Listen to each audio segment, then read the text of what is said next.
Bem, pessoal, a gente vai dar hoje continuidade nos nossos temas da área de gastro. Hoje a gente vai ver 4 temas, né? Diarreia aguda, diarreia crônica, celiaquia e síndrome do colo irritável. De todos esses temas, eu peço que vocês leiam com atenção o tema de diagnóstico de diarreia crônica e o tema de celiaquia, que são temas queridinhos aí pelo Dr. Rei nas provas, ok? Então, vamos começar com o tema de síndrome diarreica. Quando eu falo de síndrome diarreica, pessoal, eu estou falando tanto de diarreia aguda e diarreia crônica. O que seria, no caso, a diarreia? A diarreia são deposições com consistência diminuídas, que pode ser com consistência tanto líquida como semilíquida. E dentro da diarreia, eu tenho diarreia de causa aguda e de causa crônica, ok? Quais são os mecanismos que levam o paciente a desenvolver o quadro diarreico? Pode ser de causas. A gente tem uma normotécnica que chama meso, que fica mais fácil para vocês entenderem, que no caso seria uma diarreia motora que ocorre por aumento do peristaltismo intestinal. A gente vai ver principalmente em pacientes com síndrome de colo irritável e paciente com neuropatia diabética. O fato de eu ter um colo com hipermotilidade faz com que a água não se absorve corretamente no colo. Então, umas fezes com maior concentração de água acaba ficando uma diarreia mais aquosa, né? Uma diarreia mais líquida. Isso promove aí um aumento de deposições líquidas, né? De catarse diarreica. Posso ter também como causa diarreia exudativa, que ocorre por doenças que aumentam a secreção de muco, de pus e de sangue ali na luz intestinal. Normalmente ocorre por processos inflamatórios, por doenças infecciosas, principalmente por infecções bacterianas.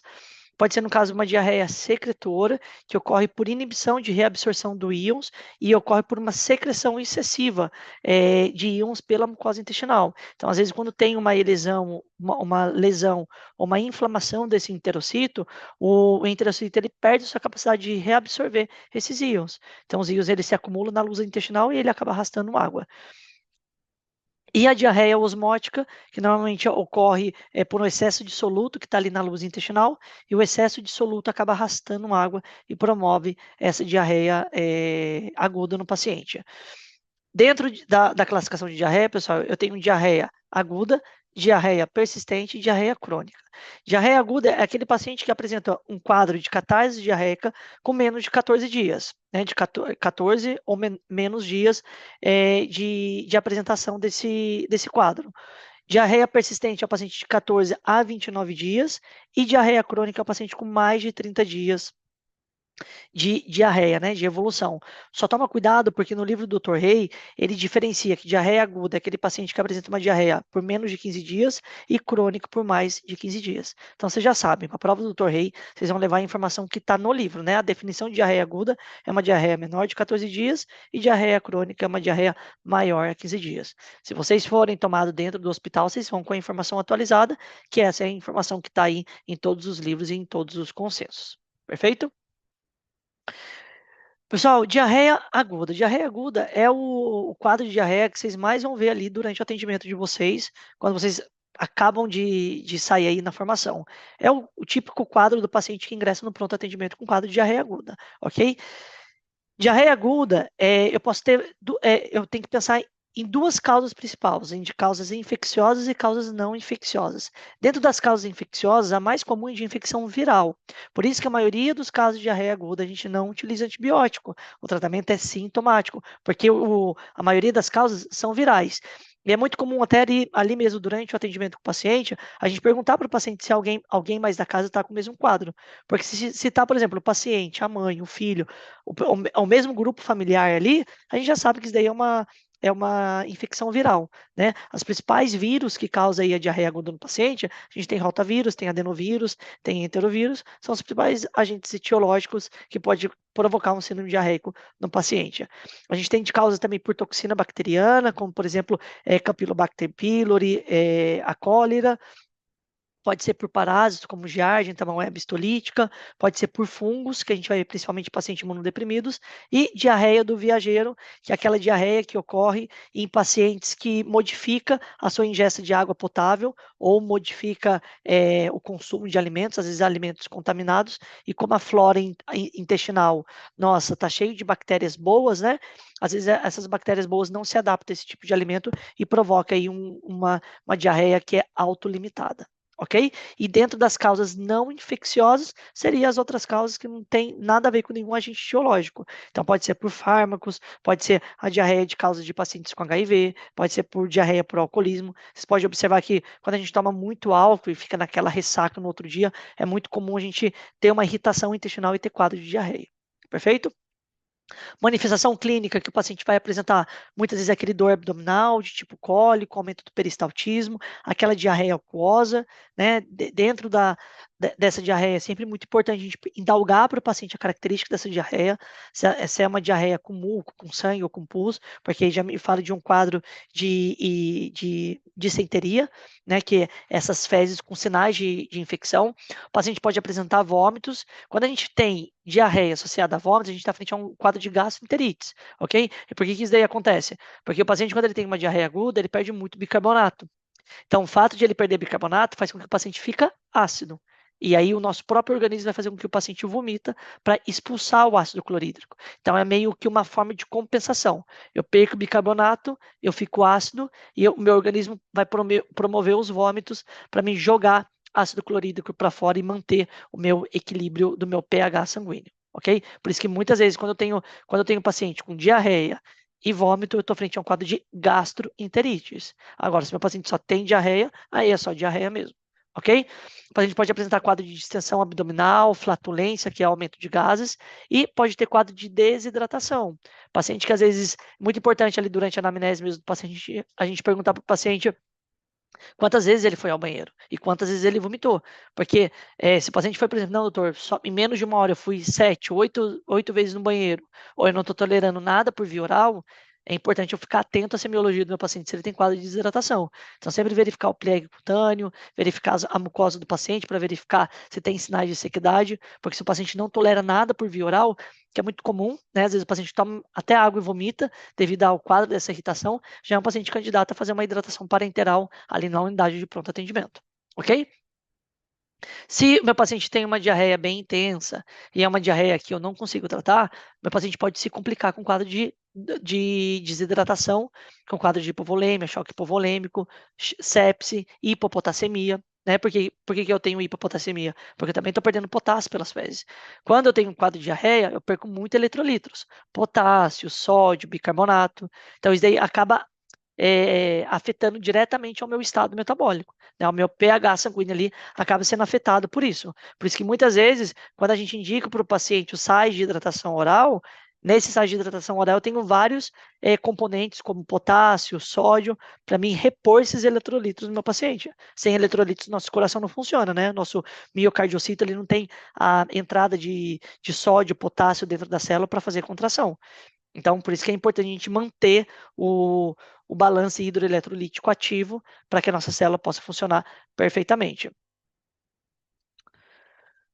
Como que eu estudo, né, um paciente com quadro de diarreia? Primeiro pela anamnese, pessoal. Chegou o paciente para vocês ali no pronto atendimento, se queixando com quadro de diarreia, é importante perguntar para o paciente quanto tempo que ele já tem esses sintomas, se ele tem algum antecedente epidemiológico, se ele viajou para outro país. É diferente de um paciente que consulta para vocês ali com diarreia, que não fez nenhum tipo de viagem, ou paciente que acabou de chegar para vocês da África. Você já tem que pensar numa diarreia mais de quadro infeccioso, devido ao nível de saneamento básico desses países.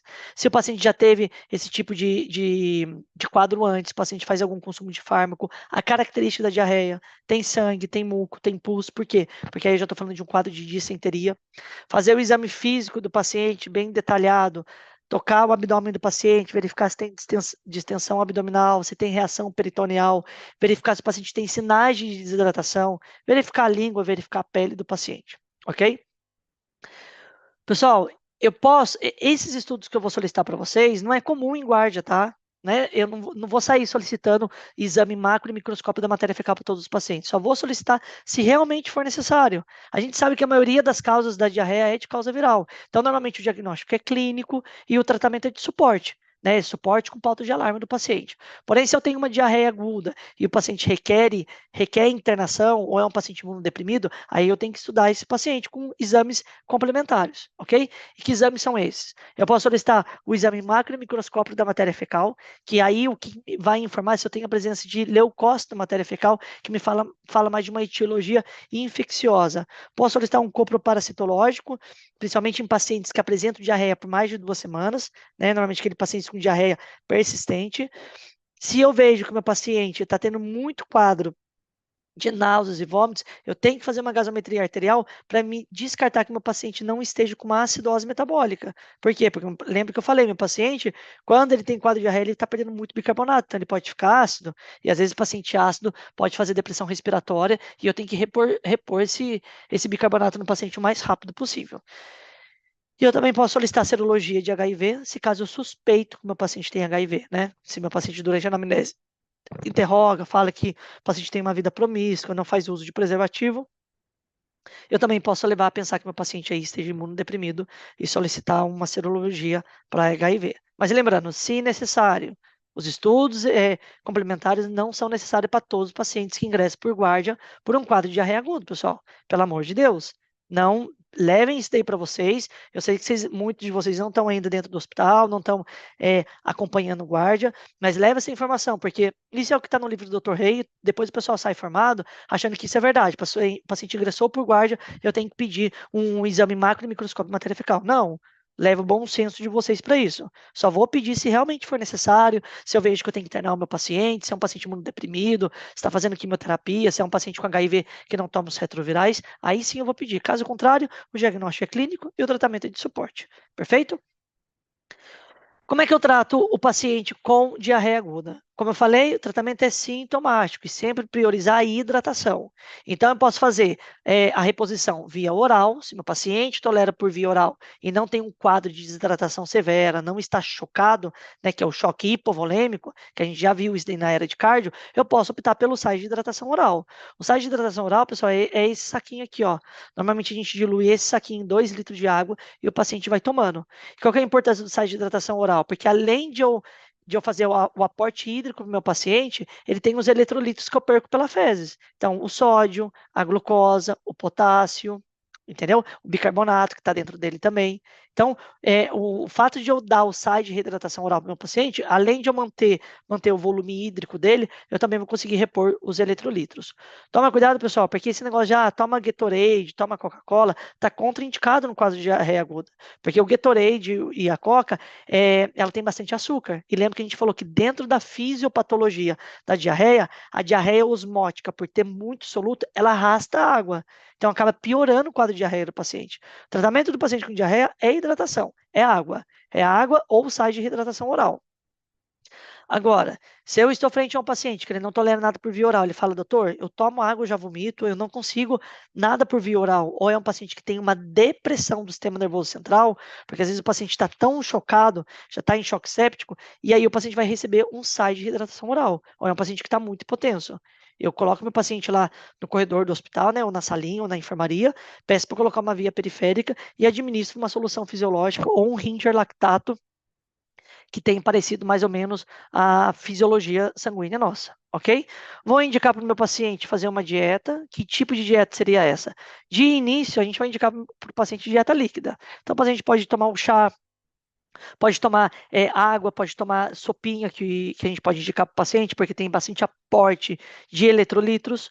E daí, durante os primeiros, né, 1 ou 2 dias, o paciente faz uma dieta líquida, e depois a nossa intenção é fazer uma dieta astringente. Esse é o nome, pessoal, não esquece. Dieta astringente. O que seria isso? Uma dieta constipante. É para frear um pouco o intestino do paciente, deixar as fezes dele mais sequinhas. Então, eu indico para o paciente comida com um pouco mais de carboidrato. Pode indicar para o paciente o frango fervido, não frango frito, porque aquela gordura ali pode ser irritativa pro intestino do paciente. Então, um frango fervido, um arrozinho branco, um queijo ralado por cima. Isso daí vai ajudar a constipar o paciente. Agora, dentro dos tratamentos farmacológicos, o que eu posso indicar? É sempre que eu indico? Não. Não é sempre. Mas se você vê que o paciente está tendo já um desconforto abdominal, é um paciente que está muito descompensado, vocês podem indicar o tratamento farmacológico para o paciente. O que eu mais utilizo no pronto atendimento, dentro da guarda, é o creme de bismuto, ok? O creme de bismuto, vocês vão ver eles vão estar escrito creme de bismuto com pectínia. Ele tem ação bactericida e bacteriostático. Então, ele vai evitar o crescimento dessas bactérias ali no epitélio intestinal. E ademais disso, se tem alguma bactéria que está produzindo algum tipo de toxina, ele vai inativar essa toxina, ok? Então ele atua como antidiarreico, então ele freia um pouco aquela diarreia aquosa e ademais ele tem a função bacteriostática. Outra coisa que eu posso administrar também é o Floratil. Floratil vende tanto aqui na Argentina como no Brasil, é o próprio nome. E o Floratil, pessoal, é um nome comercial, ok? O princípio ativo dele é um fungo desativado que tem um nome muito feio que nem eu sei pronunciar, mas vocês tampouco na prova vão precisar saber disso, mas lembra do nome Floratil. E esse Floratil, a função dele é uma ação anti-inflamatória. Então, ele tem a ação de diminuir a inflamação desse intestino e ele produz mais IgA, que IgA é aquele anticorpo que está na mucosa intestinal ali, atuando contra a infecção bacteriana. A gente pode utilizar também carvão ativado, que tem a função também de diminuir a produção de gás desse intestino do paciente. E como última opção, loperamida. Ok? Loperamida, pessoal, ele é uma droga muito constipante. Ela seca demais o paciente. Então, não são todos os casos que eu tenho que utilizar. A diarreia aguda, ela é uma resposta do nosso sistema imune. Então, se eu tenho uma infecção bacteriana, uma bactéria que é nociva para o intestino vai ficar produzindo diarreia com a intenção de expulsar essa bactéria que está no intestino. Então, ela é uma resposta fisiológica do nosso organismo, né? Então, o fato de se eu fizer loperamida e eu frear o meu intestino, eu posso piorar essa infecção bacteriana, porque essa bactéria ela começa a se reproduzir. Ok? Quais são os casos que eu vou ter que utilizar antibiótico na diarreia? Pessoal, quase nunca vocês vão utilizar, ok? A maioria dos casos de diarreia é de causa viral, 95% são diarreias de causas virais, principalmente por rotavírus. Porém, se o paciente aporta para vocês durante a anamnese que a diarreia dele é uma diarreia com muco, com sangue ou com pus, que isso daí se chama dissenteria, ou meu paciente ele tem sinais de toxemia, que é febre, mal-estar, são pacientes candidatos a receber antibiótico. E qual antibiótico eu posso dar para o paciente? O ciprofloxacino, que é uma quinolona. Ok? Faço ciprofloxacino de 500 miligramas a cada 12 horas, por 5 a 7 dias. Porém, se eu suspeito que meu paciente tem a cólera, que normalmente é a característica da diarreia da cólera, aquela diarreia parecida o típico de água de arroz, aí eu tenho que entrar com doxiciclina. Perfeito? Então lembra, devo sempre utilizar antibiótico em diarreia aguda? Não, não deve. A maioria dos casos de diarreia aguda são de causas virais, por isso não requer administração de antibiótico. Só vai utilizar se o paciente tiver quadro de dissenteria, que é a diarreia com sangue ou muco, ou sinais de toxemia. Ok?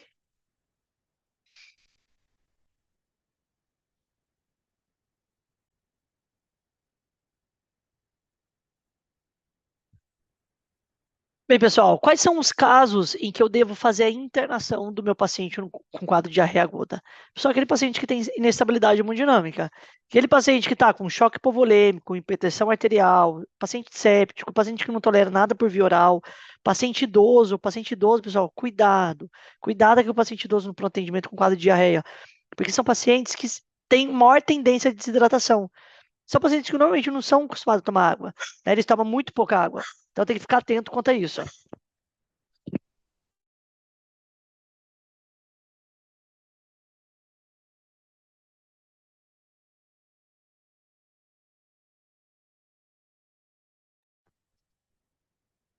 Então, qualquer paciente que tem critério de inestabilidade hemodinâmica é um paciente que tem critério de fazer a internação para receber o aporte de hidratação via parenteral.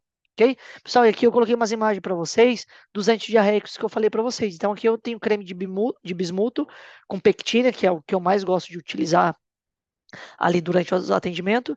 Esse daqui é o Floratil, que é um fungo que eu falei para vocês, que é esse fungo aqui, ó, que tem um nome muito feio, que nem eu sei pronunciar, que vai utilizar ali na produção de IgA e diminuir a resposta inflamatória dessa mucosa intestinal. De todos os casos de diarreia aguda que eu falei para vocês, né, das causas que a gente tem, eu quero falar de duas particularidades importantes.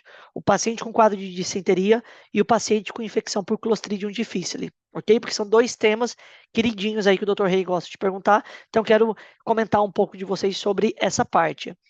O paciente com dissenteria, então, é aquele paciente com diarreia, que é uma diarreia infecciosa, com presença de muco, ou de sangue, ou de pus em matéria fecal, que é produzido por germes invasivos, né? Que é produzido por bactérias ali que lesionam a mucosa intestinal e fazem com que o paciente tenha uma diarreia de causa infecciosa. Quando eu estou frente ao paciente com o quadro de diarreia infecciosa, os principais agentes etiológicos causadores são salmonela, a E. coli enteroinvasiva, Shigella, Campylobacter jejuni, pode ser por amebíase, pode ser por Escherichia enterocolítica, ou seja, são normalmente bactérias gram-negativas que geram esse quadro de infecção intestinal. Normalmente, pessoal, o paciente com quadro de dissenteria, eu faço o tratamento antibiótico, que é o ciprofloxacino, que normalmente ele vai responder para quase todos os germes. Dependendo o outro do agente etiológico ali, caso meu paciente não responda ao antibiótico, aí sim eu vou ter que pedir um coprocultivo ou um coproparasitológico para determinar que agente etiológico eu estou tratando. Então, o diagnóstico. Primeiro, o diagnóstico é clínico, ok? Se o paciente fala para vocês, não, doutor, olha, a série que eu estou tendo está tendo sangue, tem muco, está bem espumosa, eu estou com febre, pensa que é um paciente com quadro de dissenteria. Vocês já vão cobrir esse paciente com antibiótico, entendeu? Vocês vão entrar com ciprofloxacino, 500 miligramas a cada 12 horas, por 5 a 7 dias, e se caso o paciente não responde, aí sim vocês vão solicitar os estudos que correspondem. Um coproparasitológico, um coprocultivo. No caso, no coprocultivo, o que eu vou fazer? Eu vou coletar as fezes do paciente, né? O paciente vai colocar as fezes no potinho, vai mandar para o laboratório, e o laboratório vai ver que tipo de germe está crescendo naquele cocô, né? Naquelas fezes do paciente. Então, dependendo da bactéria que tiver ali, eu vou conseguir determinar o tipo de antibiótico que eu vou poder administrar. Perfeito? E se eu estou frente a um paciente com uma amebíase, que é parásito, aí o tratamento é com metronidazol por via oral. Só que só vou determinar que agente etiológico eu tenho através depois dos estudos complementares, ok? Paciente com diarreia por Clostridium difficile ou a colite pseudomembranosa. Pessoal, a colite pseudomembranosa é uma inflamação do cólon que ela é causada por essa toxina, que é por essa bactéria, que é a Clostridium difficile, que ela vai produzir uma toxina, que é a toxina A e B, né? Esses são os nomes da toxina. Essa toxina ela gera lesão da mucosa intestinal com aparição de placas brancas na mucosa da parede. Por isso que se chama colite pseudomembranosa. Isso aqui é uma imagem de uma videocolonoscopia. Então, quando entra com a câmera na parte ali do reto do paciente, vê essas aderências, essas placas pegadas no intestino do paciente. Então, é um quadro bem complicado. O paciente que tem manifestação sistêmica, o paciente vai estar febril, ok? Quais são as causas de infecção por Clostridium difficile? Pessoal, principal causa é o uso de antibiótico. Principal. Não esqueça disso, porque sempre a pergunta do Dr. Rei, na prova de gastro, na prova final de interna, no final de carreira. Então, a principal causa de infecção por Clostridium difficile é o uso de antibiótico. Perfeito? O principal antibiótico que gera isso é clindamicina, mas qualquer antibiótico pode gerar quadro por Clostridium difficile. E por que isso acontece? Porque os antibióticos, além de matar aquela bactéria que a gente está tratando de matar, ela mata também bactérias boas do intestino. Então, esse Campylobacter pylori, que às vezes é muito resistente aos outros antibióticos, ele acaba crescendo ali naquela mucosa intestinal e gera toda essa manifestação sistêmica. Outras causas de infecção por Clostridium seria por quimioterapia, por cirurgia gastrointestinal, paciente hospitalizado. É muito comum, às vezes, vocês estarem com um paciente que, por exemplo, está internado no piso de enfermaria para tratar uma pneumonia intra-hospitalária.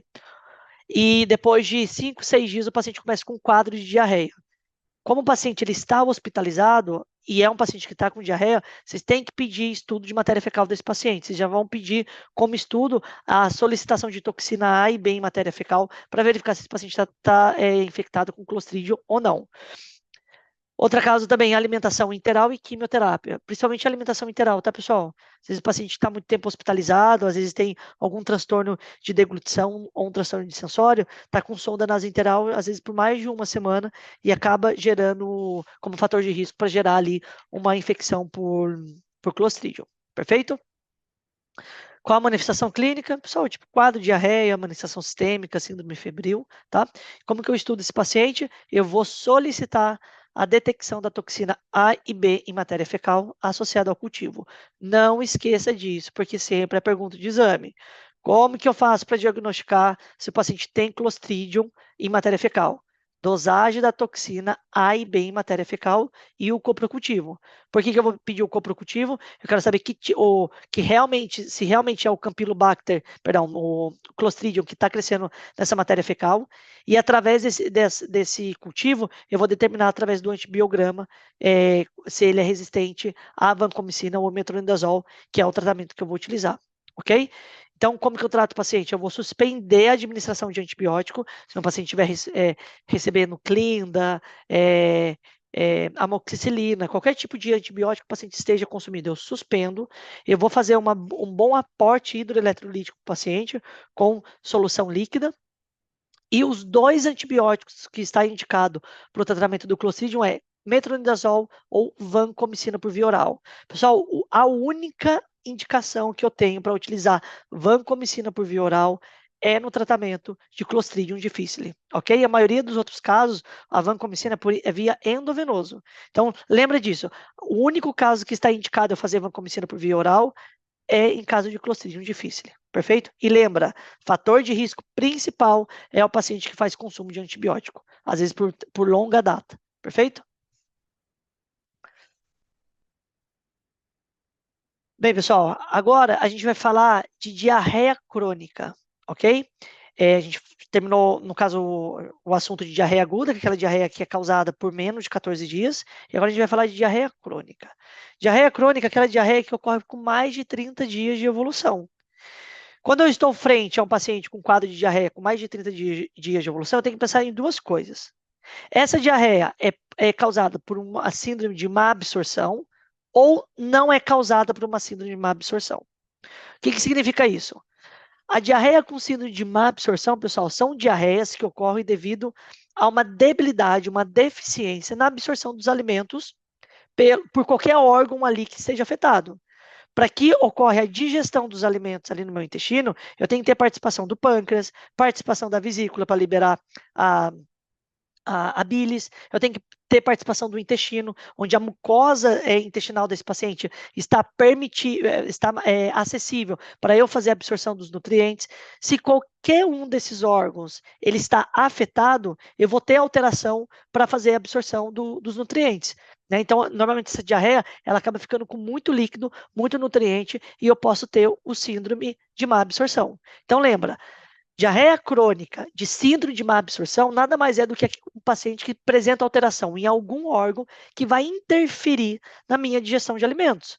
No caso da digestão de carboidratos, de lípidos, de grasa, de proteínas, ok? Eu tenho órgãos que vão produzir enzimas que vai ajudar na digestão desses alimentos, perfeito? Então, por exemplo, dentro das causas de diarreia crônica com síndrome de má absorção, eu tenho causas pancreáticas. Por quê? Porque o pâncreas ali, ele produz amilasa, lipasa, tripsina, que vai ajudar na degradação de ácidos graxos e proteínas. Então, se o meu fígado tem alguma doença que me afeta a produção dessas enzimas, eu não vou conseguir degradar os ácidos graxos e proteínas, e daí vai produzir um quadro de diarreia.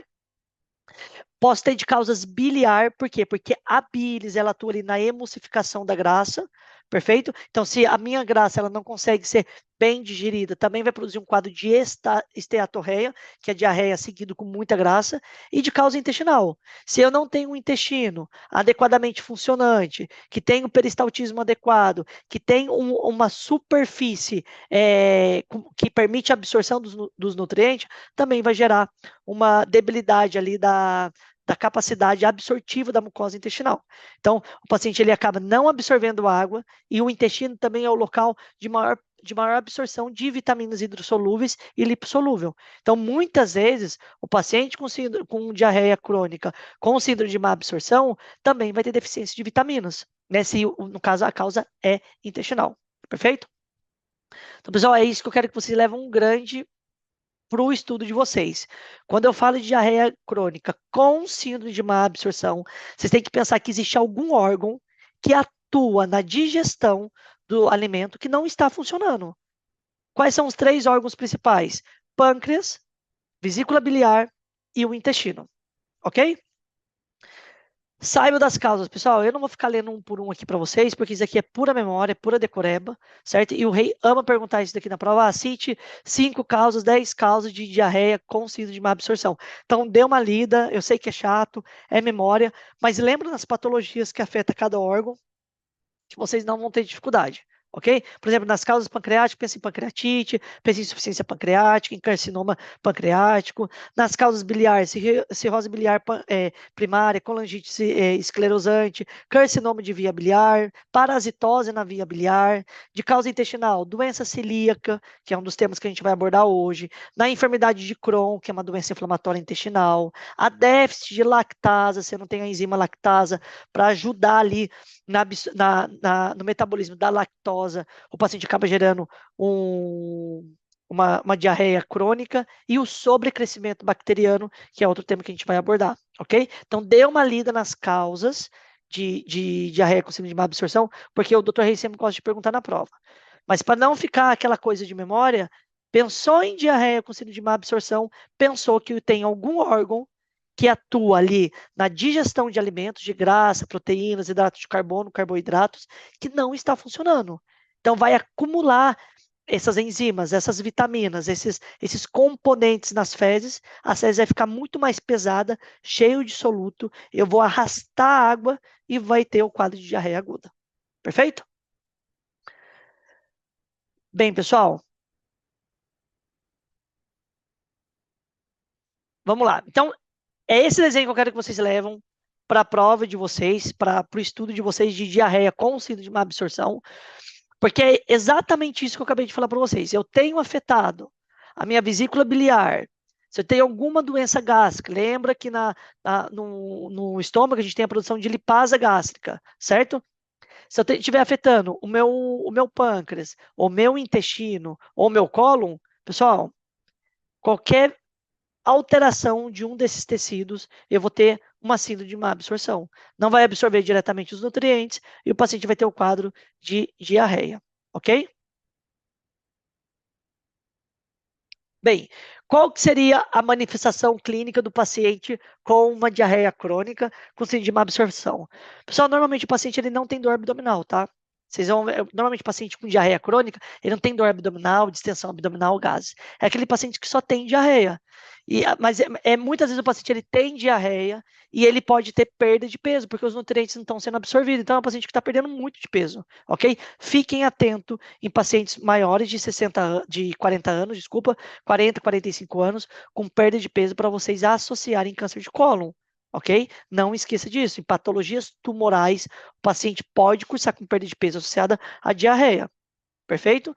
Mas, de forma geral, falando de diarreia crônica, que não é de causa tumoral, o paciente ele cursa normalmente com uma diarreia aquosa, certo? Não tem sangue, não tem muco, porque eu já estou falando de dissenteria, associada a uma perda de peso.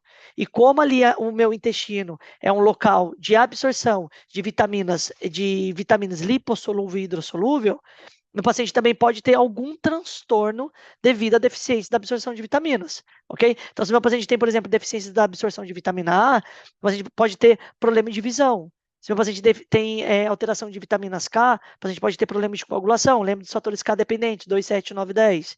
Eu necessito da vitamina K para atuar como cofator no meu processo de coagulação. Se meu paciente tem deficiência da vitamina E, nos homens pode ter alteração ali da espermatogênese. Então, normalmente o paciente pode ter problema ali para ter filho, ok? Então, intestino também absorve vitaminas. Se eu tenho uma alteração da minha mucosa intestinal, seja por enfermidade de Crohn, por enfermidade inflamatória intestinal, por celiaquia, qualquer coisa disso vai gerar um quadro de diarreia crônica e também eu vou ter deficiência na absorção de outros nutrientes. Perfeito? Como que eu estudo um paciente com diarreia crônica? Pessoal, atenta a isso, que isso aqui é queridinho de perguntas de exame do Dr. Rei. Então, eu posso solicitar 4 tipos de estudo. Eu posso solicitar estudo de laboratório, que seria um hemograma, para verificar se meu paciente está anêmico, porque paciente com diarreia também tem deficiência na absorção de ferro, deficiência na absorção de ácido fólico, de vitamina B12, então tem que ver se meu paciente não tem um síndrome anêmico instalado. Vou pedir a função hepática para verificar se meu paciente não tem uma cirrose, que é uma das causas biliar. posso solicitar anticorpos de enfermidade celíaca, se eu suspeito que o meu paciente tem enfermidade celíaca por transtorno quando tem deglutição de glúten, e um coproparasitológico se eu suspeito de enfermidade parasitária.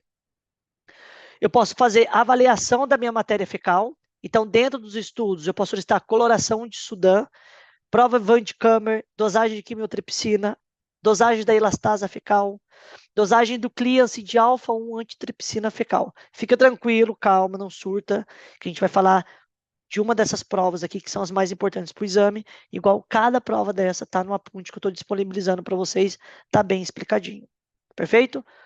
Outro estudo que eu posso solicitar são os estudos respiratórios, que é a prova da trioneína marcada com carbono 14, que é uma prova que eu vou utilizar para sobrecrescimento bacteriano, e o teste de hidrogênio expirado. Esse teste de hidrogênio expirado eu vou utilizar tanto para diagnosticar paciente com sobrecrescimento bacteriano a nível intestinal, como para paciente com deficiência, com intolerância à lactose. Ok? E os estudos por imagem, que eu vou pedir vídeo, colonoscopia ou uma tomografia abdominal. Por quê? Quero ver se tem alguma alteração anatômica dos meus órgãos. Se eu tenho uma massa no meu intestino, se eu tenho uma massa no meu pâncreas, se eu tenho uma obstrução do meu conduto da via biliar ou da via pancreática. Então, eu posso solicitar estudo de imagem para verificar se tem alguma alteração do meu órgão que está gerando esse síndrome de má absorção. Ok? Então, simples. Eu tenho 4 tipos de estudo que eu posso solicitar para investigar meu paciente com diarreia crônica, ok? Vamos falar de alguns estudos importantes que eu quero que vocês saibam, que vocês levam para a prova, porque são perguntas de exame, ok? O primeiro deles é a quantificação da grasa em matéria fecal, que é o teste de Sudan 3.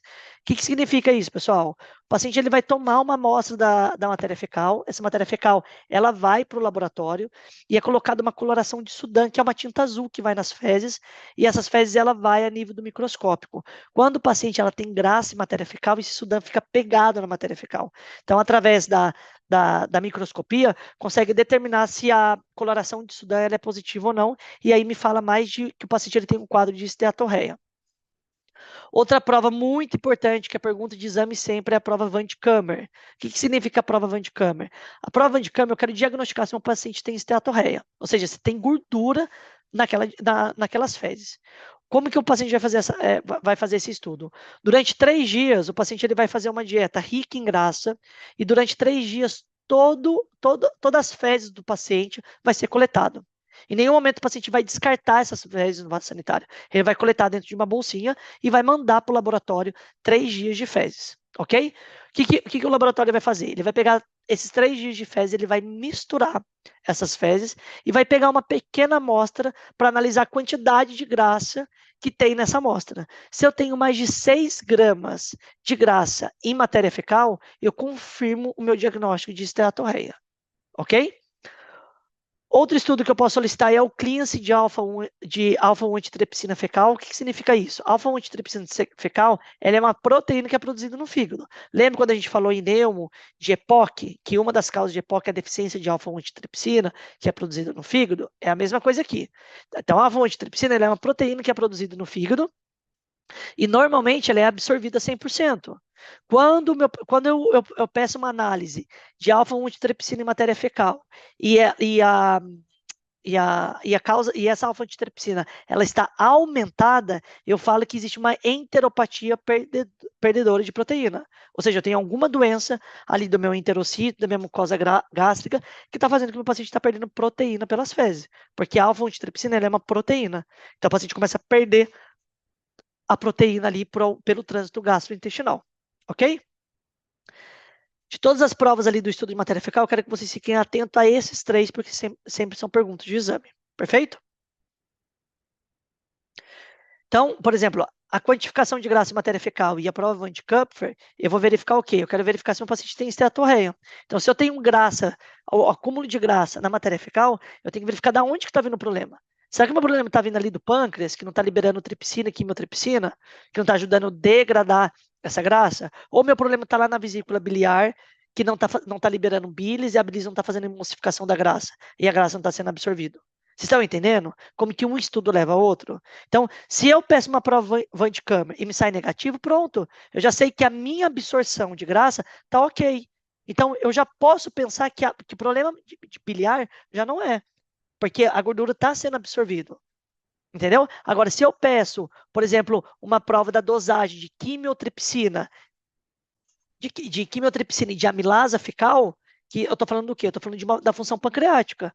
Se eu tenho dosagem de quimiotripsina e de amilasa fecal muito aumentada, ali no meu estudo de matéria fecal, perdão, aumentada não, se ela está baixa, eu estou falando que existe uma insuficiência pancreática, porque o meu pâncreas ele não está produzindo a quantidade correta de quimiotripsina ou de elastase fecal para ajudar na degradação dos nutrientes. Entendeu? Então, se eu peço dosagem de quimiotripsina ou dosagem de elastase fecal em matéria fecal e ela está diminuída, eu posso falar que eu tenho algum problema pancreático. Então, eu vou estudar o pâncreas desse paciente. Ok? Perfeito, pessoal. Igual tudo isso aqui está bem detalhadinho na ponte, vocês podem dar uma olhada com tranquilidade. Outro estudo que a gente pode utilizar, pessoal, é um teste respiratório. E que teste principal é esse que vocês têm que levar para a prova? É o teste de hidrogênio expirado, ok? O que é a prova de hidrogênio expirado? A prova de hidrogênio expirado me serve para eu diagnosticar se meu paciente ele tem ou intolerância à lactose ou sobrecrescimento bacteriano.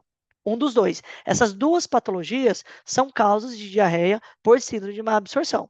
O que vai diferenciar, né? Como é que eu faço esse estudo? Se eu quero investigar se meu paciente tem intolerância à lactose, eu vou administrar para o meu paciente a lactose, né, algum alimento que tem um aporte de lactose por via oral. E como meu paciente ele tem uma deficiência da lactase, que é a enzima que degrada a lactose, essa lactase ela vai acumular ali no meu intestino e essas bactérias ela ama essa lactose. Então o que ela vai fazer? Ela vai começar a degradar essa lactose e ela vai produzir hidrogênio. Esse hidrogênio que é produzido na mucosa intestinal é absorvido pelo intestino e quando ele entra na corrente sanguínea, ele vai lá para o pulmão do paciente, para a circulação pulmonar, o paciente ele vai expirar, né? Ele vai soltar esse hidrogênio e é quando eu vou fazer a leitura por esse aparelho. Entendeu? Então, quando eu tenho um aumento de hidrogênio exalado, é indicativo que o meu paciente tem intolerância à lactose. Ok? Agora, se eu quiser estudar se meu paciente tem sobrecrescimento bacteriano, o que eu vou fazer? Eu vou administrar para o paciente a lactulosa, e a lactulosa, ela vai ser, se meu paciente ele tem sobrecrescimento bacteriano, as bactérias vai degradar de forma muito rápida essa lactulosa. Entendeu? E o que vai acontecer? Em menos de 60 minutos, o paciente vai exalar esse hidrogênio. Então, normalmente, se eu tenho um número de bactérias no meu intestino que é fisiológico, ou seja, eu não tenho sobrecrescimento bacteriano, normalmente o meu teste de hidrogênio exalado só vai estar em níveis elevados após 1 hora. Agora, se eu administro lactulose por via oral do paciente e em 30, 20 minutos eu faço a medição do meu hidrogênio exalado pelo aparelho, eu determino que o meu paciente ele tem um sobrecrescimento bacteriano. Por quê? Porque eu tenho tanta bactéria no meu intestino que essa bactéria degradou de forma muito rápida a lactulose e em menos de 60 minutos, pelo teste expirado, eu consigo determinar que a concentração de hidrogênio ali está muito elevada. Ok? Então lembra, teste de hidrogênio expirado me serve para diagnosticar sobrecrescimento bacteriano e intolerância à lactose, principalmente sobrecrescimento bacteriano. Ok?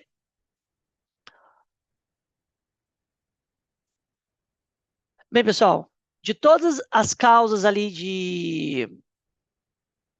de doença de diarreia crônica, eu quero falar para vocês especialmente de duas, tá? De duas não, na verdade de três, que é bem queridinho aí de pergunta de Dr. Rei na prova. O primeiro deles é a enfermidade de Whipple. Pessoal, eu nunca vi na vida, sinceramente, poucos livros falam disso, mas o Rei ama esse tipo de doença, não sei porquê, não sei se ele já foi um caso raro da vida dele, mas sabe disso. A enfermidade de Whipple é uma diarreia causada pela bactéria Treponema whipplei. ok? É uma bactéria gram-negativa e ela não afeta somente a mucosa intestinal, ela afeta outros tecidos também. Então, ela pode afetar o coração, o pulmão, o sistema nervoso central e a articulação. Então, é aquele paciente que ele vai ter manifestações sistêmicas. Além de ter um quadro de diarreia crônica, o paciente vai ter perda de peso, febre, dor articular, pode ter miocardites, pericardites, entendeu? Então, é uma doença multissistêmica. O diagnóstico da enfermidade de Whipple, normalmente pela biópsia intestinal, que eu tomo biópsia desse intestino, e eu vou fazer o PCR para determinar se ele tem essa bactéria no intestino ou não. E o tratamento é com trimetoprim com sulfamethoxazol por 1 ano, que é o famoso Bactrim, ok? E a outra opção seria a doxiciclina. Essa informação também está na ponte, pessoal. Fica tranquilo, vocês dão uma olhada lá, dá uma leitura. Não é muito comum na pergunta dizer em prova oral, mas na prova escrita o rei já perguntou esse tipo de doença. Por isso que eu trago para vocês novamente. Sobrecrescimento bacteriano, o famoso SIBO, ok? Vocês vão escutar muito dessa abreviação. Ah, será que o paciente não tem SIBO? Pessoal, o que é o sobrecrescimento bacteriano? Sobre o crescimento bacteriano, ele ocorre por uma proliferação de bactérias no nosso intestino. Por isso que fala sobre crescimento bacteriano. Eu tenho muita produção de bactérias colônicas no intestino. E por que isso ocorre? Devido a uma estase do intestino. Ou seja, meu intestino ele fica parado, ele fica freado. Pode ser de causa anatômica? Pode, por exemplo, por uma obstrução por um tumor, ou até mesmo pelos divertículos, porque o divertículo vocês vão ver que é informação, que é invaginação da parede intestinal. Então, às vezes, acumula bactéria ali e começa a sobrecrescer, ou até mesmo de causa funcional, em caso de neuropatia diabética ou de hipotireoidismo, porque a neuropatia diabética e o hipotireoidismo freia o trânsito intestinal. Então, ao frear o trânsito intestinal, essas bactérias ela consegue se proliferar e crescer muito mais. O problema dessas bactérias, pessoal, é porque, além de ela gerar um quadro de diarreia crônica, são bactérias que ela compete por vitamina B12. Elas amam a vitamina B12 para crescer. Então, o paciente acaba tendo a anemia macrocítica, que é a anemia por deficiência de vitamina B12. Ok? Como que eu vou diagnosticar o paciente se ele tem SIBO, né, que é o sobrecrescimento bacteriano? Como eu havia falado, até através da prova de alento por trioneína marcado com carbono 14, ou o teste de hidrogênio expirado, que seria essa prova aqui que eu expliquei para vocês, ok? Novamente, volto a explicar. Eu administro a lactulose no paciente, certo? O paciente vai tomar lactulose. Esse intestino está cheio de bactérias colônicas. Por quê? Porque eu tenho sobrecrescimento bacteriano. Então, a lactulose ela é fermentada por essas bactérias e essas bactérias ela vai produzir hidrogênio que são absorvidos pelo intestino. Essa absorção, quando entra na corrente sanguínea, vai para o pulmão do paciente. O paciente ele exala, né? Feita ali a hematose, o paciente vai exalar esse hidrogênio expirado e essa maquininha vai captar a quantidade de hidrogênio que foi produzido. Um valor elevado de hidrogênio expirado me fecha o diagnóstico para sobrecrescimento bacteriano. Ok? Como é que eu trato o paciente com sobrecrescimento bacteriano? Pode ser com tetraciclina ou metronidazol por uma quantidade de 14 dias. Perfeito? Pessoal, não esquece de síndrome de crescimento bacteriano, tá? Rei ama esse tema, ele ama esse tema mesmo, de verdade. Perfeito? Intolerância à lactose. Pessoal, intolerância à lactose é um tema não é muito comum. O Reino, na verdade, eu não vi nenhuma pergunta de exame dele, mas eu quero que vocês saibam porque é muito comum na prática médica, tá? A intolerância à lactose, ela acontece devido a uma perda total ou parcial da enzima lactase. Então, se eu não tenho a lactase, ela é a enzima que ela é responsável por hidrolisar a, a lactosa em glicose e galactose, e isso daqui permite a sua absorção ali no nível intestinal. Então, o que vai acontecer? Se o meu paciente ele tem uma deficiência da lactase, eu não consigo degradar a lactose ela vai se acumular aqui na luz intestinal, e como ela é osmoticamente ativa, ela vai arrastar água. E ela, ao arrastar água, ela produz quadro de diarreia. Ok? Quais são as causas que levam o paciente a ter intolerância à lactose? Pode ser por uma deficiência primária de lactase. O que significa isso? Deficiência primária de lactase normalmente ocorre na vida adulta. É aquele paciente que ele nunca teve intolerância à lactose, só que de um momento a outro ele começou a produzir uma deficiência na produção de lactase, sem nenhuma causa que explique isso. Então, o fato de eu não ter a enzima, eu não consigo degradar, ok? Pode ser por uma deficiência secundária de lactase. O que significa isso? Significa algum paciente que pegou alguma doença gastrointestinal, como por exemplo uma gastroenterite viral ou bacteriana, e essa inflamação da mucosa intestinal fez com que o enterocito ele perdesse a sua capacidade de produzir a lactase, que é a enzima que vai degradar a lactose. Então o paciente também vai ter o quadro de diarreia. Ou uma deficiência congênita da lactase, que normalmente a gente vai ver mais em criança. Criança, às vezes, ela não tolera nem o leite da mãe devido à deficiência dessa enzima. Perfeito? Como que eu diagnostico intolerância à lactose? Como eu havia falado para vocês, com o teste rápido de hidrogênio, com a ingestão de lactose, ou eu posso fazer um teste de curva glicêmica. O que significa isso? O paciente ele vai ingerir um líquido com lactose e mais ou menos depois de 8 horas de ajuno, e depois de 1 hora eu vou coletar a amostra sanguínea do meu paciente. O meu paciente ele será considerado com intolerância à lactose se o incremento da glucemia ele estiver inferior a 20. Por quê? Porque a lactose ela tem açúcar. Então, eu dou lactose para o meu paciente. O que eu deveria esperar? Após 1 hora, eu deveria ter um incremento da minha glucemia em ajunas mais de 20 milímetros de mercúrio. Por exemplo, eu pego o senhor João. Eu suspeito que o senhor João tem intolerância à lactose. Eu vou pedir para ele o estudo de teste de curva glicêmica. Então, eu vou dar para o meu paciente a lactose, ele vai tomar. Só que antes disso, eu vou medir a glucemia dele. Então, ele tem 90 de glucemia. Ele toma lactose e após 1 hora eu meço a glucemia dele. E ele tem 100, ou seja, ele não teve um aumento maior a 20%, eu já considero que o meu maior a 20% não, desculpa, maior a 20 miligramas por decilitro, eu considero que o meu paciente ele tem intolerância à lactose. Ok? Então, os dois testes que eu posso fazer é teste rápido de hidrogênio inspirado e o teste de curva glicêmica, que eu tenho que esperar um aumento maior de 20 miligramas por decilitro. Perfeito? Como é que eu trato o paciente com intolerância à lactose? Primeiro, eliminando os alimentos que têm leite e seus derivados, né? Queijo, iogurte, essas coisas. E eu posso administrar por via oral a lactase exógena, que é a enzima. Então, às vezes o paciente quer comer um bolo, quer ir numa festa de aniversário, ou necessita de algo que tenha leite, mas às vezes não quer comer porque vai gerar esse síndrome de má absorção, o paciente pode tomar por via oral, antes de fazer a ingesta do alimento, a lactase, que é de forma exógena. Então, é a enzima que vai ajudar na degradação desse leite.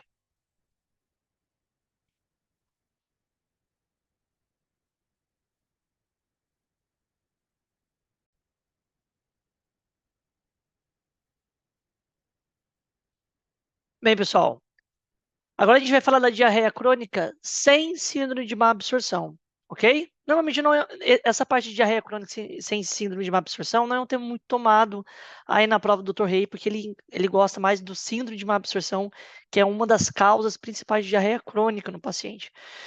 Mas vale a pena vocês pelo menos saberem as causas que ocorrem, ok? Então, a diarreia crônica sem síndrome de má absorção é aquele paciente que ele vai ter uma diarreia por mais de 30 dias, porém, a prova Van de Kammer, que é aquela prova para detectar se o paciente tem esteatorreia, e os outros estudos para síndrome de má absorção, vai dar negativo. Então, eu tendo isso, já me permite eu investigar meu paciente de outra forma, ok? Quais são as causas de diarreia crônica sem síndrome de má absorção que eu tenho que pensar? As causas seriam enfermidade de Crohn, síndrome do colo irritável, que é um dos temas que a gente vai abordar hoje, enteropatia autoimune, diarreia crônica por fármacos, hipertireoidismo, porque hipertireoidismo aumenta o peristaltismo intestinal, então não dá tempo do intestino fazer absorção de água, então o paciente acaba tendo uma diarreia mais aquosa. Por déficit de lactose, pessoal, ele pode entrar tanto como diarreia crônica com síndrome de má absorção, como diarreia crônica sem síndrome de má absorção, tá? Então, ele normalmente ele entra pelos dois, por isso que eu coloquei aqui para vocês. Por aumento dos ácidos biliares que chegam no colo, normalmente isso daí ocorre pós-colicistectomia. Então, quando o paciente ele faz a retirada da vesícula biliar, porque às vezes ele tem colilitiases ali, e retira aquela vesícula, a bilis ainda segue indo para o intestino para permitir a emulsificação da grasa.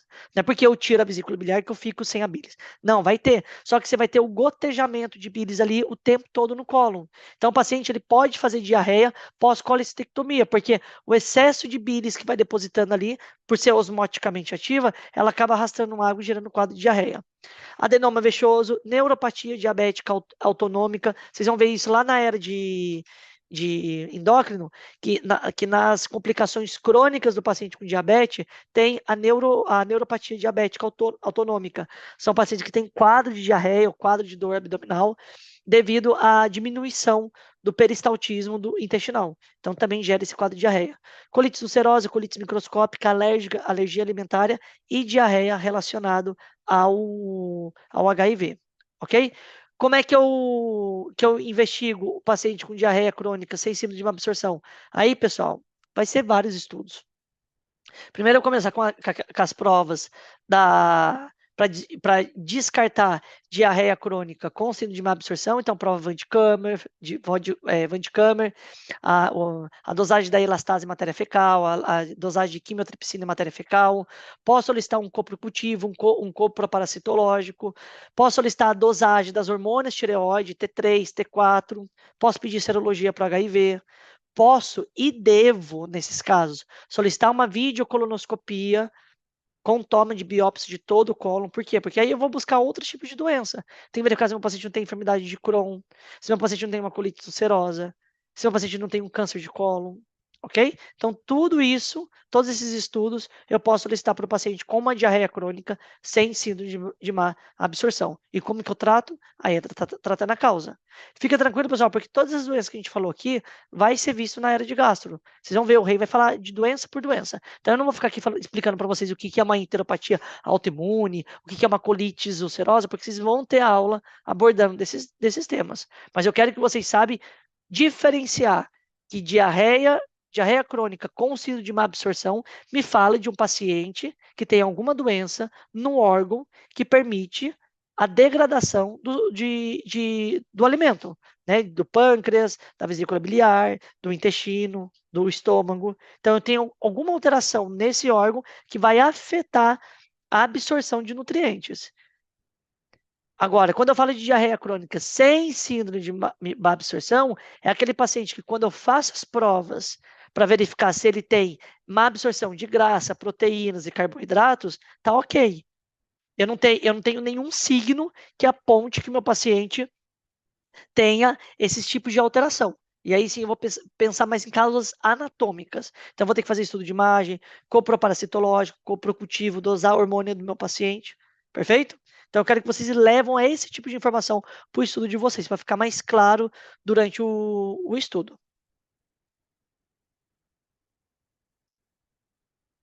Bem, pessoal, vamos fazer esse caso clínico aqui só para a gente raciocinar um pouco de como a gente deve abordar um paciente com diarreia, ok?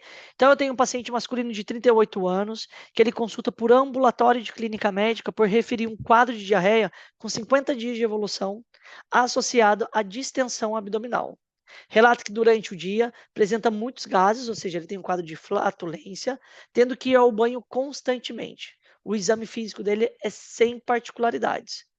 Então, como você vai desenvolver o raciocínio clínico e como você pode pensar e tratar esse paciente? Então, pessoal, eu tenho aqui de frente um paciente com um quadro de diarreia, ok? Vi um paciente com quadro de diarreia, ele é aguda ou ele é crônica? Então, nesse caso, eu tenho um quadro de diarreia crônica, perfeito. Diarreia crônica é de causa por má absorção ou é uma diarreia crônica sem síndrome de má absorção? Então, vamos estudar esse paciente, ok? Primeira coisa que eu vou fazer com esse paciente é, vamos indalgar e fazer uma boa anamnese nele? Senhor João, como que está essa diarreia do senhor? Tem muco? Tem sangue? O senhor tem outros sintomas que está aparecendo além da diarreia? O senhor perdeu peso? O senhor sente que o abdômen do senhor tá mais grande? Tem antecedentes na família de câncer de colo, câncer gástrico? O senhor teve queda de cabelo? O senhor teve perda de força muscular? Tudo isso me aponta para diagnosticar onde eu tenho que ir. Senhor João, o senhor consome algum tipo de medicamento? Me fala quais são os medicamentos que o senhor usa, porque eu também posso pensar em diarreia crônica de causa farmacológica. Então, primeiro eu vou pela anamnese, ok? Onde mora, quem vive, se já teve isso daí antes, tudo isso daí vai me orientar aonde eu tenho que ir. Perfeito. Fazendo isso, eu começo pelos estudos, que eu tenho que agora apontar se é por síndrome de má absorção ou sem síndrome de má absorção. Então, vamos começar, pessoal, vamos pedir um estudo barato, econômico para esse paciente, vamos pedir um laboratório, vamos pedir um hemograma para verificar se meu paciente tem anemia ou não, já vamos pedir serologia para os anticorpos para a enfermidade de celiaquia, né, que seria a antitransglutaminase IgA, perfeito? Posso solicitar também para o meu paciente a função renal, a função hepática, para verificar se esse fígado também não está afetado, o que tá gerando uma alteração na produção da bilis. Sim, então, tudo isso vai me aportar como estudo de laboratório. Posso solicitar estudo da análise da matéria fecal? Posso. Então, eu posso solicitar para o paciente o teste de Sudan. O teste de Sudan, o que eu vou verificar ali? Se eu tenho um graça em matéria fecal através do microscópico, que é a coloração. Eu posso pedir a prova Van-de-Kammer. Não esqueça disso, prova Van-de-Kammer. Então, meu paciente ele vai coletar as fezes durante 3 dias, vai mandar para o laboratório, e uma vez que eu tenho uma presença de graça maior a 6 gramas, eu confirmo que o meu paciente tem um quadro de esteatorreia, ok? Posso solicitar para o paciente provas respiratórias, que seria a prova do hidrogênio expirado, para verificar se o meu paciente tem um problema de sobrecrescimento bacteriano ou é um paciente intolerante à lactose. Posso pedir um estudo de imagem, se eu julgo necessário.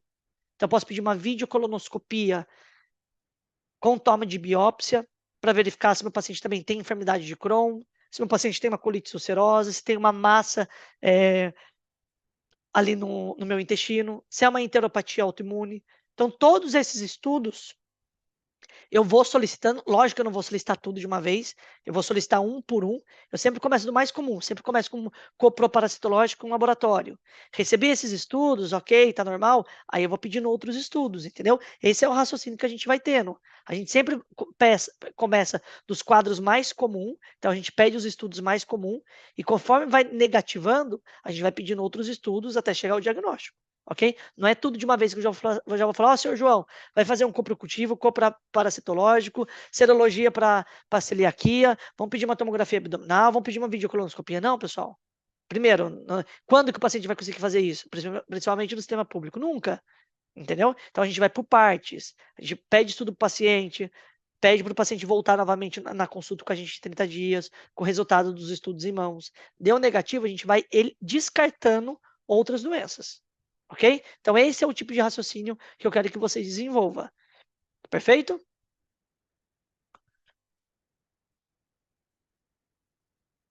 Bem, pessoal, vamos falar agora sobre enfermidade celíaca, ok? Enfermidade celíaca é um tema queridinho nas provas orais e escritas, de revalida, de tudo. Então, fiquem atentos a isso, porque é uma doença que está crescendo muito hoje a nível mundial. Hoje existe alimentos para pacientes celíacos, existe restaurante para pacientes celíacos, ok? Então, o que seria a enfermidade celíaca? A enfermidade celíaca, pessoal, é uma doença autoimune, que é caracterizada que o paciente ele apresenta intolerância à ingesta de glúten. Então, tudo que o paciente come que tem glúten, cereal, trigo, aveia, cevada, tudo isso vai gerar uma resposta inflamatória do intestino.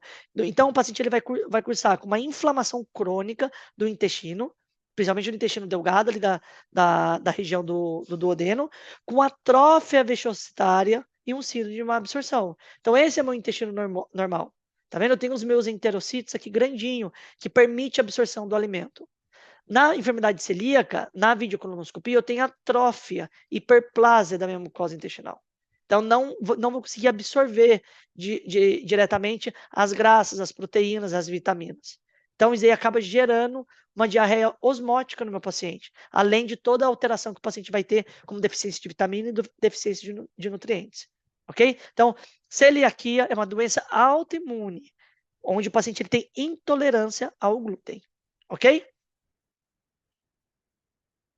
Quais são as manifestações clínicas do paciente com celiaquia? Aqui eu quero um ponto de atenção, porque o rei ama perguntar isso aqui na prova, e ele vai diretamente na pergunta. Na manifestação clínica do paciente com celiaquia, eu tenho tantas manifestações intestinais, então aquele paciente que vai ter diarreia, má absorção, distensão abdominal, flatulência, aftas na boca recorrente, perda de peso, então essas são as manifestações intestinais. E a celiaquia também me gera manifestações extraintestinal, que é onde o rei sempre gosta de perguntar. Eu lembro que na minha prova de gastro, ele pediu para a gente descrever as manifestações neuropsiquiátricas de um paciente com celiaquia. Outras provas eu vi ele perguntando, descreva as alterações dermatológicas dos pacientes com celiaquia. Por quê? Porque nem sempre o paciente vai consultar com dor abdominal. Às vezes, esse paciente ele vai diretamente no consultório de dermatologia porque ele tem dermatite sepertiforme por todo o corpo. E aí, quando o dermatologista vai estudar esse paciente, descobre que ele tem enfermidade celíaca, porque às vezes esse paciente não tem alteração intestinal, mas tem alteração da pele. Ok? Então fica atento a isso, pessoal. A celiaquia ela dá tanto manifestações intestinais como manifestações extraintestinal.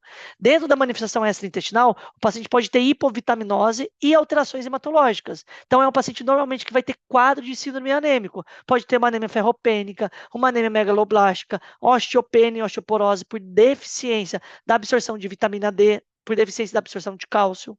A alteração neuropsiquiátrica, quais são elas? Ataxia cerebelosa, que aquele paciente vai começar a ter temblor, convulsões e neuropatia periférica. O que é o quadro de neuropatia periférica? É aquele paciente que tem dormência, hormigueio e tem queimação das mãos e dos pés.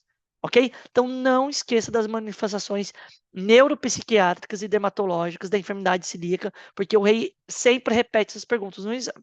Ok? Dentro das alterações endócrinas, o paciente pode ter alteração de ciclo menstrual, atraso da puberdade e infertilidade. Ok? Principalmente a alteração do ciclo menstrual é muito comum na mulher ali que tem celiaquia devido à deficiência da produção de graça. E lembra que a graça ela atua ali na produção de estrógeno. Então, por conta disso, lembra que a gente tem aquela enzima aromatasa que transforma a graça em estrógeno e progesterona? Se meu paciente ele tem uma celiaquia, ele tem uma deficiência na absorção de alimentos, né, na absorção de graça. Então, o paciente também tem a deficiência ali na produção hormonal. Perfeito? Dentro da alteração dermatológica, até deixei de vermelho, porque é perguntinha queridinha de exame, vocês viram isso, lembre-se ali aqui, é a dermatite sepertiforme. O que é a dermatite sepertiforme? A dermatite sepertiforme, pessoal, dentro da dermatologia, ela é considerada a enfermidade celíaca da pele. Muitas vezes o paciente só consulta por essa sintomatologia e nada mais. Ela é caracterizada por lesões papulovesiculosas. Então, primeiro forma pápula, depois forma vesícula. O paciente ele começa a coçar, ela estoura e forma a crosta. E normalmente ela afeta lugares de pliegues. Então, esse paciente ele pode ter esse tipo de lesões em superfície de extensão, na região do joelho, na região do cotovelo, mas também ele pode afetar qualquer outra parte do corpo, principalmente a região dos glúteos, o tronco do paciente, ok? Então, se perguntarem na prova, me descreva alterações dermatológicas do paciente com enfermidade celíaca, vocês vão colocar dermatite sepertiforme, ok? É esse quadro aqui. E lembra, não é porque o paciente é celíaco que ele só vai ter manifestação intestinal. Às vezes o paciente ele consulta outras especialidades, consulta o serviço de neurologia com quadro de convulsões à repetição e quando vão estudar o paciente é celíaco. Perfeito? Como que eu diagnostico a dermatite sepertiforme? Dermatite sepertiforme, pessoal, eu diagnostico tomando biópsia da pele do paciente. Eu tomo biópsia, esse pedaço de tecido vai para a histopatologia, e lá o que eles vão verificar é a presença de anticorpo IgA ali na junção dermoepidérmica do paciente. Ok? O tratamento é tópico, normalmente usa corticoide tópico, como betametasona, ou se o paciente é refratário ao tratamento tópico, se utiliza dapsona por via oral. Perfeito? Como que eu estudo o paciente com celiaquia? Serologia é o principal é o primeiro que eu vou solicitar, ok? Qual anticorpo é o mais sensível, o mais importante, o que vocês não podem saber, o que deve estar escrito no banheiro, no quarto, em todos os lugares? Dosagem de antitransglutaminasa IgA. Esse é o primeiro anticorpo que vocês vão solicitar para o paciente com enfermidade celíaca. Então, primeiro anticorpo que vocês vão solicitar é dosagem antitransglutaminasa IgA, ok?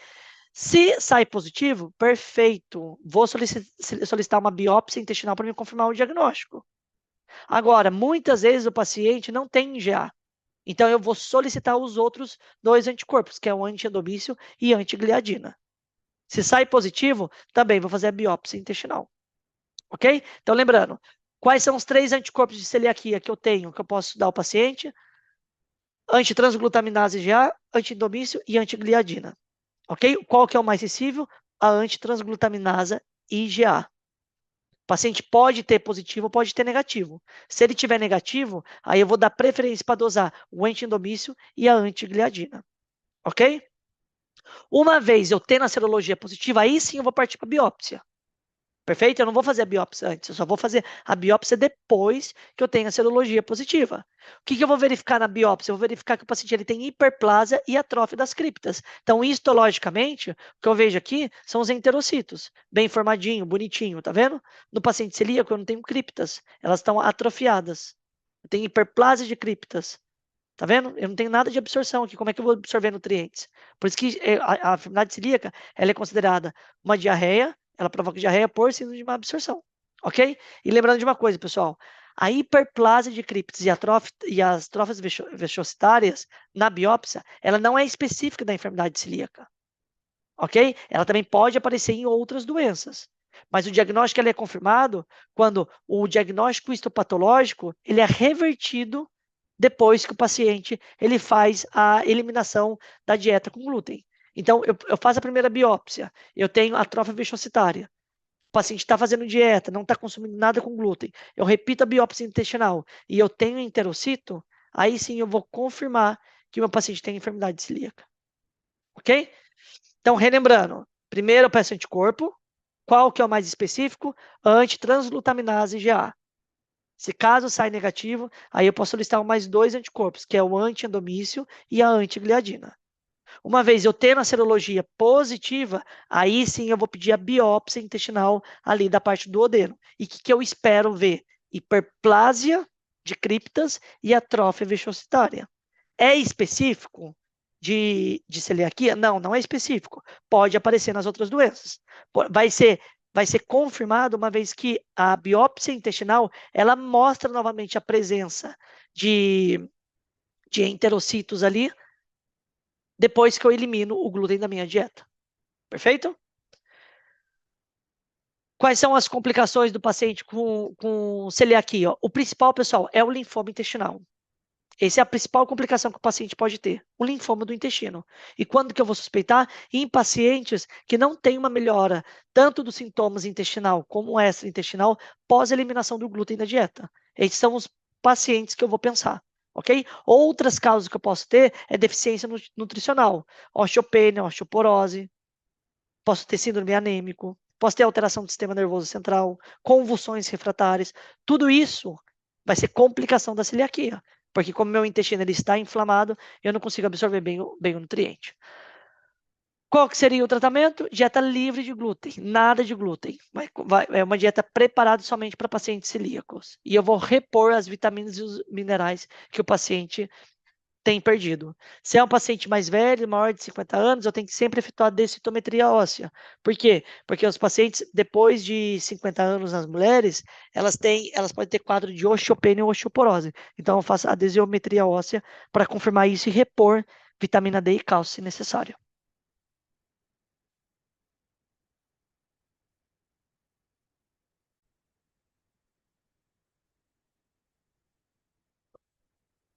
Bem, pessoal, agora a gente vai falar síndrome do intestino irritável. Ok, pessoal? Síndrome do intestino irritável é um diagnóstico diferencial. Ok, na verdade, diferencial não, falei errado, desculpa. É um diagnóstico de exclusão. Quando o paciente ele consulta por alteração intestinal, a gente vai estudar esse paciente igual, e uma vez que a gente já descartou todas as possibilidades, a gente pode tentar fechar o diagnóstico para síndrome do intestino irritável, porque não existe um estudo complementar que faz eu confirmar que o meu paciente tem esse tipo de patologia, ok? O que seria a síndrome do colo irritável? A síndrome do colo irritável, pessoal, ela é uma afetação caracterizada por uma dor abdominal crônica associada à alteração do hábito intestinal. E essa alteração do hábito intestinal, o paciente ele pode ter tantos quadros de diarreia como quadro de constipação. Então, é aquele paciente que tem dor abdominal e está constipado, ou tem dor abdominal e tem diarreia, ou tem dor abdominal e às vezes tem diarreia e às vezes tem constipação.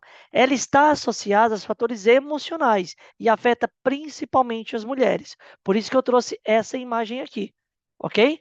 Então, ela afeta principalmente mulheres jovens e são mulheres com dor abdominal crônica com alteração do ritmo intestinal. Então, o paciente pode ter tanto constipação quanto diarreia. Essa é o típico clássico. O paciente tem dor abdominal e às vezes ele tem diarreia, às vezes ele está constipado, ou ele só está constipado, às vezes tem diarreia, ok? E afeta principalmente as mulheres, principalmente como fator desencadenante, a parte emocional, o estresse e período menstrual, ok?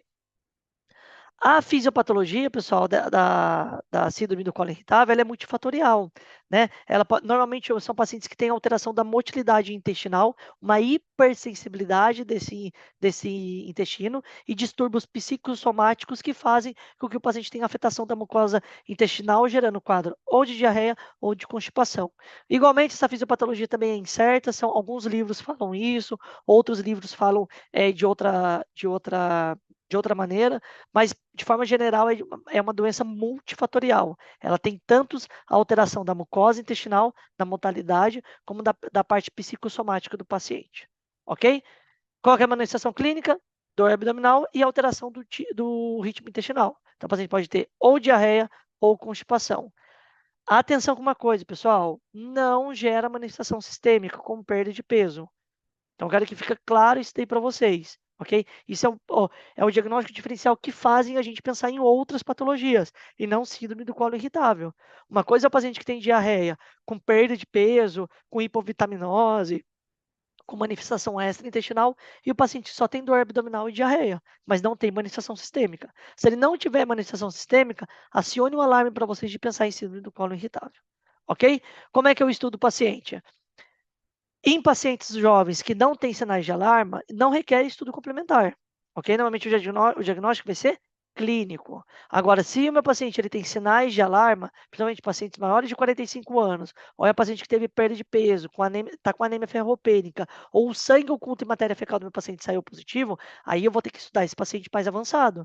Porque pode ser que ele tenha um síndrome do colo irritável, sim, pode ser, mas quem me diga que esse paciente não tem um câncer intestinal e está gerando um quadro de constipação, ou um quadro de obstrução? Então, fiquem atentos a isso. Como que eu estudo meu paciente? Quando é um paciente jovem, normalmente mulher, 19, 20 anos, que às vezes está constipada, às vezes faz diarreia, tem um fator emocional desencadenante, está estressada, tem problema no trabalho, tem problema com a faculdade, vocês podem pensar que provavelmente vocês estão falando de um síndrome de colo irritável. Mesmo assim, vocês podem estudar esse paciente. Vocês podem pedir um coprocultivo, um copro parasitológico, ok? Pode pedir um ultrassom abdominal para verificar se tem alguma alteração estrutural de algum órgão, mas normalmente o diagnóstico é clínico. Agora, sim ou sim, frente a um paciente com sinais de alarma, perda de peso, anemia ferropênica, sem oculta matéria fecal, ou tem disfagia, essas coisas, aí vocês vão precisar de estudo complementar, ok? Como que eu trato o paciente com síndrome do colo irritável? Vai depender, pessoal. Se o meu paciente ele tem dor abdominal e constipação, ou se ele tem dor abdominal e diarreia. Uma coisa, se meu paciente ele tem constipação, eu tenho que dar alimentos e posso fazer tratamento farmacológico que vai fazer com que essas fezes fiquem mais molhada, entendeu? Que essas fezes ela têm maior quantidade de água e não quantidade de alimento seco. Então, se é meu paciente que está constipado, primeiro eu vou fazer uma medida de higiene dietética, que é orientar meu paciente a fazer um bom aporte de dieta hídrica, bastante água, bastante alimentos com fibras, bastante alimentos com quantidade de legumes, ok? Porque isso vai ajudar a molhar as fezes do paciente e realizar bastante exercício físico, porque o exercício físico, a contração dos músculos abdominais, ajuda no peristaltismo desse intestino. Então, medidas de higiene dietética seria uma boa alimentação e a recomendação de exercício físico. E o tratamento farmacológico? Tratamento farmacológico eu posso dar para esse paciente simeticona, que o simeticona ele é um antiflatulêntico, ele vai diminuir os gases intestinal, é o famoso Luftal, pessoal, no Brasil, a simeticona. Simeticona é o nome da droga, o princípio ativo. O Luftal é o nome comercial. Então a gente pode dar o simeticona para o paciente, se ele vê que ele está com gases, com distensão abdominal. Posso dar para o meu paciente regularizante intestinal, que é o psyllium. Psyllium são sementes que você compra na dietética e você coloca uma colherzinha de psyllium pela noite com um vaso de água e toma. Ele ajuda na absorção de água ali nessas fezes. Posso dar relaxante colônico, que é a trimebutina. Vocês vão falar muito desse remédio. Pacientes com síndrome de colo irritável, toma trimebutina, porque a trimebutina ela ajuda no relaxamento do músculo colônico. Então, às vezes, o paciente ele tem tanta dor abdominal, tanto espasmos intestinal, que gera aquela dor cólico. Então, posso dar um relaxante colônico, que é a trimebutina. ok? Existe outro medicamento? Existe, como a lubiprostona. A lubiprostona é uma droga nova que está sendo comercializada agora e ela aumenta os canais de cloro intestinal, aumentando a secreção de cloro e de líquidos ali naquela mucosa intestinal. Então, se eu tenho mais líquido nas fezes, eu deixo as fezes do paciente mais molhada. Então, o paciente fica menos constipado e pode eliminar melhor essas fezes, ok? E posso dar também os inibidores de recaptação de serotonina, que é a paroxetina, a fluoxetina, que ela promove a aceleração do trânsito intestinal, tendo um benefício nas formas constipantes. Os pacientes que fazem uso de inibidor de recaptação de serotonina, normalmente são pacientes que têm quadro de diarreia, entendeu? Porque ele solta o intestino do paciente.